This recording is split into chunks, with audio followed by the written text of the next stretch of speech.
Hello बच्चों, JEE mains 2022 का एक क्वेश्चन लेके आया हूँ स्ट्रेट लाइन का। इस क्वेश्चन से रिलेटेड जो भी इन्फॉर्मेशन होगी वो सारी इस क्वेश्चन में डिस्कस करूंगा।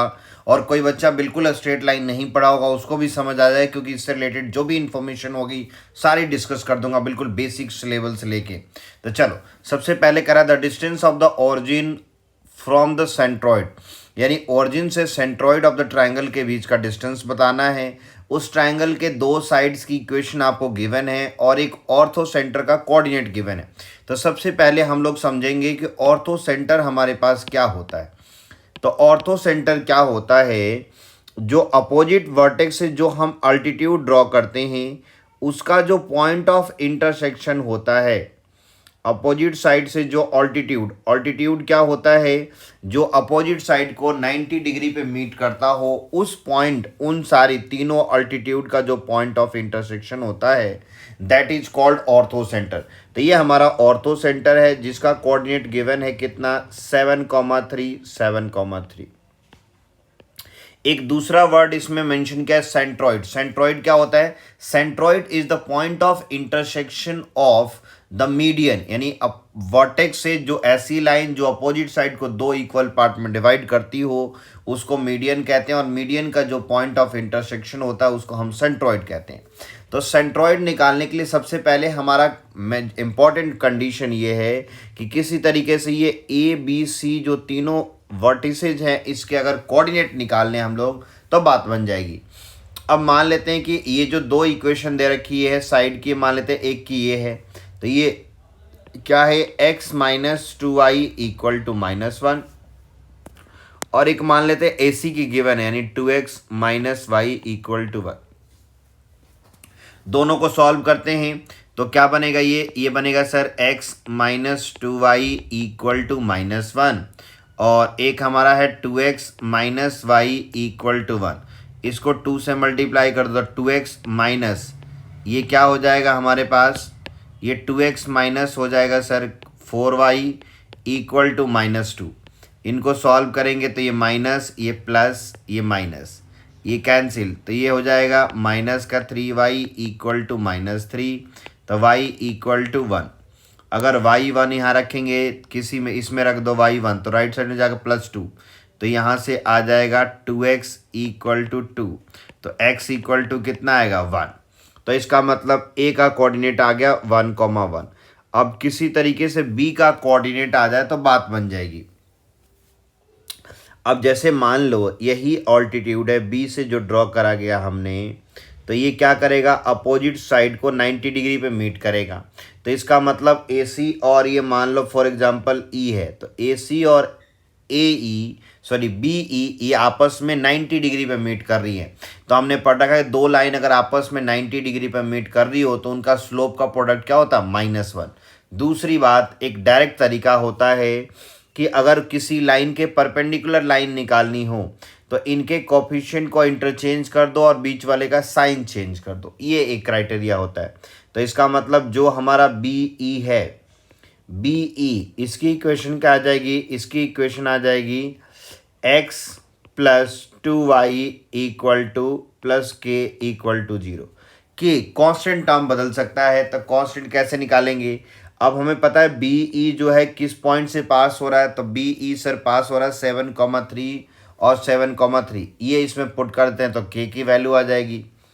तो 7/3 ये बनेगा 7/3 प्लस 7 2 जा 14/3 प्लस k, तो 21/3, यानी k की वैल्यू हो गई हमारे पास -7। तो इसका मतलब BE की फाइनल इक्वेशन हमारे पास आ गई x plus 2y -7 equal to 0, ये एक इक्वेशन हो गई। इसी तरीके से हम क्या करते हैं, यहाँ पे BC की इक्वेशन निकाल देते हैं। किसकी, BC की, सॉरी C से ड्रॉ करी गई, मान लो इसको F मान लो, तो CF की इक्वेशन निकाल देते हैं। तो BE की इक्वेशन निकालने से बेनिफिट क्या हुआ, बेनिफिट ये हुआ कि BE और हम लोग ये जो BE की इक्वेशन आ गई और ये AB इनको सॉल्व कर देंगे हम लोग तो ये कोऑर्डिनेट आ जाएगा। तो हम लोग सॉल्व कर देते हैं, पहले ये निकाल लेते हैं। तो चलो सॉल्व करो आप। तो इक्वेशन ऑफ हमारे पास ये किसकी इक्वेशन है, बी ई की भी इक्वेशन है, ए बी की भी पता है। तो ए बी की है x minus 2y equal to -1 और इसकी हमारे पास है x plus 2y equal to 7। दोनों को ऐड कर दो, ये कैंसिल, तो ये 2x इक्वल टू 6, तो x इक्वल टू 3 आ जाएगा। अगर x इक्वल टू 3 आ गया तो y कितना आ जाएगा, तो ये 3 रखेंगे तो 7 माइनस 3 4, तो y की वैल्यू यहाँ से 2 आ जाएगी। तो इसका मतलब b का कोऑर्डिनेट आ गया 3,2। अब किसी तरीके से c का कोऑर्डिनेट निकालना है, c का कोऑर्डिनेट निकल जाएगी तो बात बन जाएगी। तो c का कोऑर्डिनेट निकालने के लिए हम क्या करेंगे, फिर से हम लोग CF की इक्वेशन निकाल देते हैं। किसकी, CF की। तो CF की इक्वेशन हमारे पास कैसे निकलेगी सर, तो CF की इक्वेशन निकालने के लिए सिंपल सा कंसेप्ट है, ये आपको जो हमारे पास AB जो इक्वेशन है उसका पॉजिटिव तो बनेगा, तो ये कुछ बनेगा सर हमारे पास CF की इक्वेशन। CF की इक्वेशन बन जाएगी सर 2x और plus y plus k equal to 0। फिर से यही पॉइंट रख दो, x के जगह पे 7/3, y के जगह पे 7/3, तो 7 2 जा 14, ये 14/3 plus 7/3 plus k equal to 0। तो यहाँ से भी k की वैल्यू कितनी आ गई, -7, तो ये रख दो। तो फाइनल इक्वेशन बन गई ये। तो इक्वेशन ऑफ CF जो हमारी बन गई क्या सर, 2x प्लस वाई -7 और राइट में जाएगा +7, तो CF मिल गया। और AC की इक्वेशन हमें पहले से पता है क्या है, 2x minus Y equal to 1, इनको सॉल्व कर दो, ये -4x इक्वल टू 8, तो x इक्वल टू 2, तो x इक्वल टू 2 आ गया। तो यहाँ पे x 2 रख देते हैं किसी में, तो 2 रखेंगे तो 2 2 जा 4, तो ये 4 उधर जाके 7 माइनस 4 3, तो y इक्वल टू कितना आ गया यहाँ से 3। तो इसका मतलब C का कोऑर्डिनेट आ गया कितना, 2,3।